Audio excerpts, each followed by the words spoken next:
Alright, so I'm back here with another video on the Pavo Pico, and I have pretty much solved the Jello mystery that I was having. I made a video on my second channel.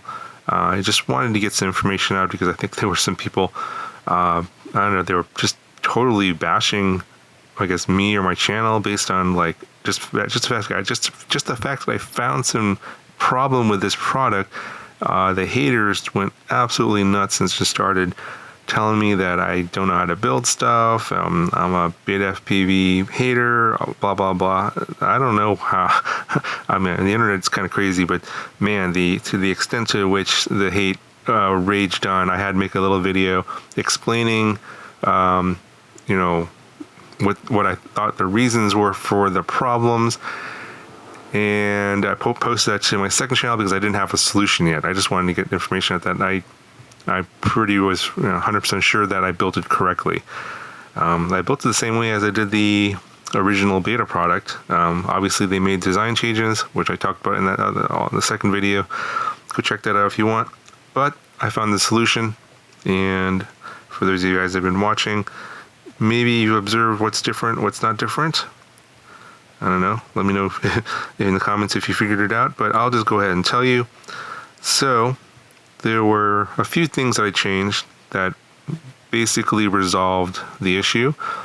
There's still some micro jitters. I still have to do this testing in sunshine. For whatever reason, the weather here right now has just been weird, and it's been cloudy and rainy. The sun has not come out in a while, so I still need to do a follow-up later in like sunny conditions. There's definitely still some micro vibrations even now.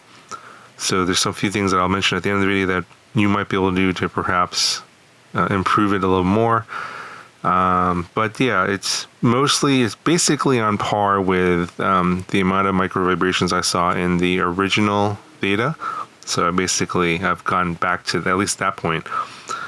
So if you haven't figured it out yet, the main reason the Jello was so bad in that initial video that I posted, I think it was like a week or two ago, is because of this guy.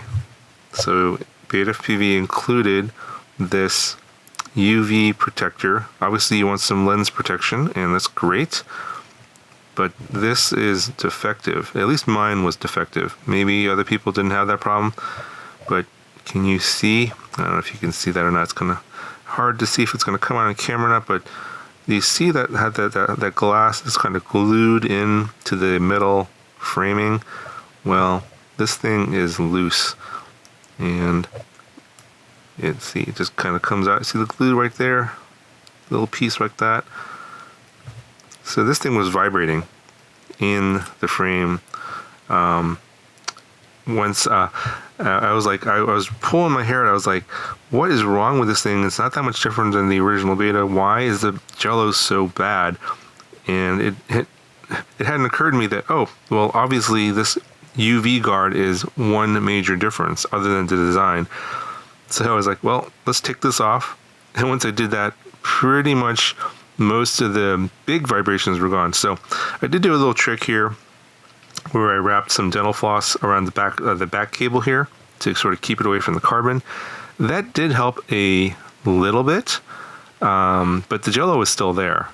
And the majority of the Jello was caused by this UV guard, or it's basically a UV filter to protect the lens. So once I took this off, the majority of the Jello went away. There was still a little bit there. And so I was like, well, what else can I change here? So I abandoned the dental floss idea, keeping the cable away from the carbon, because it was kept away. So there was nothing there, but there was still vibrations coming through somewhere here.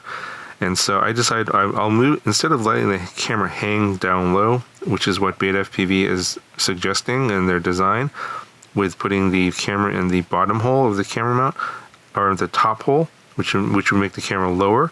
I put the camera back into the bottom hole here of the camera, so the camera sits up higher. Yes, it's going to be more exposed, and this is more like the original beta. I believe this configuration here gives the camera more stability. When it's hanging down a little lower, I think that it has more chance to sort of move back and forth, even though this is dampened here. Wind is still hitting it, and I think that they need to redesign this front part here, I think, where the whole camera is being held or protected. So what I did instead is, obviously I can't redesign this cage, and I don't have time to do that. I put a rubber O-ring between, you're not going to be able to see it. It's right here. Okay, that'll come right here. You'll see this little rubber O-ring right here between the plastic cage and the side of the camera, and it's on both sides. And these little M2 O-rings that I have a bunch of these just from other projects, look like this. And just to isolate the vibrations a little bit more, I obviously had to use a longer screw. So those are the shorter original screws. So these are some third-party longer screws. Put that in there. And in this configuration with the camera up and with some little O-rings there, that has pretty much brought it to par with the original beta. There's still some micro vibrations, but I compared it to the footage I saw before, and it's almost not noticeable anymore. You'll probably see from some other video reviews of this, if you watch carefully, you'll still see some micro vibrations. So what I would suggest for Beta FPV to make in terms of improvements on this design is they need to add longer screws for these rubber dampeners and make the dampeners taller. So maybe add another 1 millimeter, maybe 1.5 millimeters to the top part of this dampener, and increase the screw length just so that there's more vibration isolation. And I mentioned in that video on my second channel that the screws I got were pretty short. Yeah, and I did not I did not have these down very tight at all. In fact, they were actually too loose, and I lost one. Go watch that video; you can see why. So that it's not because I didn't build this right.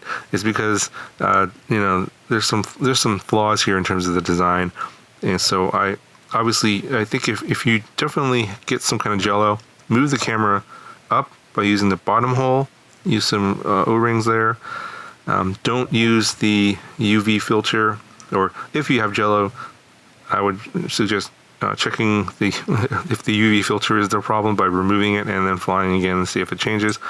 This is basically the biggest reason why there was Jello in that first original video I made on this production version. So anyway, I will later on fly this in some sunshine whenever the sun makes its appearance again, and we'll see how much better it is. Obviously, you do still want to use an ND filter at some point here, or maybe you probably want a UV filter as well for some kind of protection. But obviously, I don't recommend the one from Beta FPV. This is probably just a really inexpensively made manufactured product. I would get something from like Freewell or KNF Concepts. I'll link some of those down in the video description if you want to pick up ones from those other companies. But yeah, this was the reason why I was having all these problems. And then hopefully Beta FPV, if you're watching, make some improvements here to the, ultimately you want to have more vibration isolation. And, I would say change the front part of this cage a little bit, increase the height of the dampener so there's a little bit more dampening effect, and longer screws into the plastic there. I think that'll really make this a nice product overall. Anyway, that's going to cover for this one. Got any questions, let me know. Talk to you guys in the next one.